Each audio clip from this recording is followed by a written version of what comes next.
Kikubwa ni kwamba jana alizungumza katibu mkuu. Alikuwa nguzo ya wanyonge. Sasa amebaki kuwa kumbukumbu. Simulizi ya kuhusu John Pombe Magufuli. Katika historia ya Tanzania, majina mengi yamepita, lakini wachache sana waliweza kugusa mioyo ya wananchi wao kwa namna ya kipekee kama alivyoifanya hayati Dr. John Pombe Magufuli. Hakuwa tu rais wa awamu ya 5, alikuwa ni mtu wa watu, kiongozi asiyeishi kwa maneno bali kwa vitendo. Alikuja kama dhoruba ya matumaini, akaondoka kama sauti ya kimya kizito kilichowaacha mamilioni wakilia. Karibu kwenye Daily na Mimi, mahali ambapo tunasimulia simulizi za kweli, za kugusa moyo na zinazobeba uzito wa maisha halisi. Usisahau kusubscribe ili kila hadithi yenye maumivu na maana kama hii isikupite. Mwanzo wa safari, mtoto wa Chato aliyebeba ndoto kubwa. Kijijini Chato, kaskazini magharibi mwa Tanzania, alizaliwa mtoto wa kawaida. Hakuwa na mikoba ya kisiasa wala majina ya kifalme. Alikuwa kijana wa kijijini aliyevaa kaptula zilizochakaa, akitembea kwa miguu kwenda shuleni. Lakini ndani ya moyo wake kulikuwa na ndoto ya ajabu, ndoto ya kulibadilisha taifa. Alisoma kwa bidii, akafika hadi kupata shahada ya uzamivu PhD katika kemia.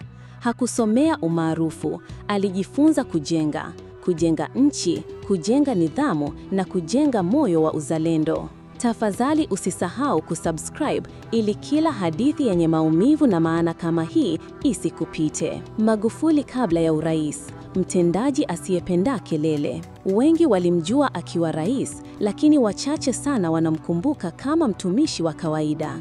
Alianza kama naibu waziri, kisha waziri wa ujenzi. Pale simulizi ya mwisho, alikuwa kama mtu aliyetuaga mapema.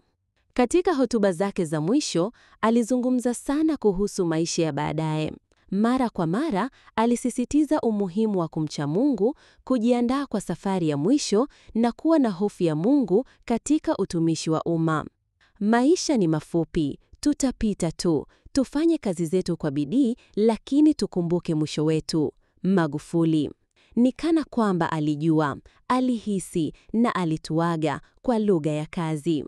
4. Urithi usiopotea. Magufuli anaishi ndani ya kila moyo wa mzalendo. Magufuli amepumzika, lakini kazi zake hazijapumzika. Kila treni inayopita kwenye SGR ni ushahidi wa ndoto yake. Kila mtoto anayepata huduma hospitalini ni ushuhuda wa moyo wake. Kila shule ya kata iliyoimarishwa ni sauti ya Magufuli ikisema, ni nyinyi ndiyo Tanzania. Aliwahi kusema, ningependa siku nikifa nikumbukwe kama mtu aliyependa watu wake na kufanya kazi kwa bidii. Leo tunakukumbuka hivyo, Dr. Magufuli, na zaidi ya hapo. Hitimisho. Tanzania ilimpoteza shujaa, dunia ilimpoteza kiongozi wa kipekee. Lakini moyo wa Magufuli, ule moyo wa kupambana, wa kufaa kwa ajili ya nchi yake, hautakufa kamwe. Leo tunalia, kesho tutaendelea kujenga kwa jina lake, kwa mfano wake. Usisahau kusubscribe chaneli yako ya Daily na Mimi. Kila simulizi linaumiza, linafundisha na linafariji.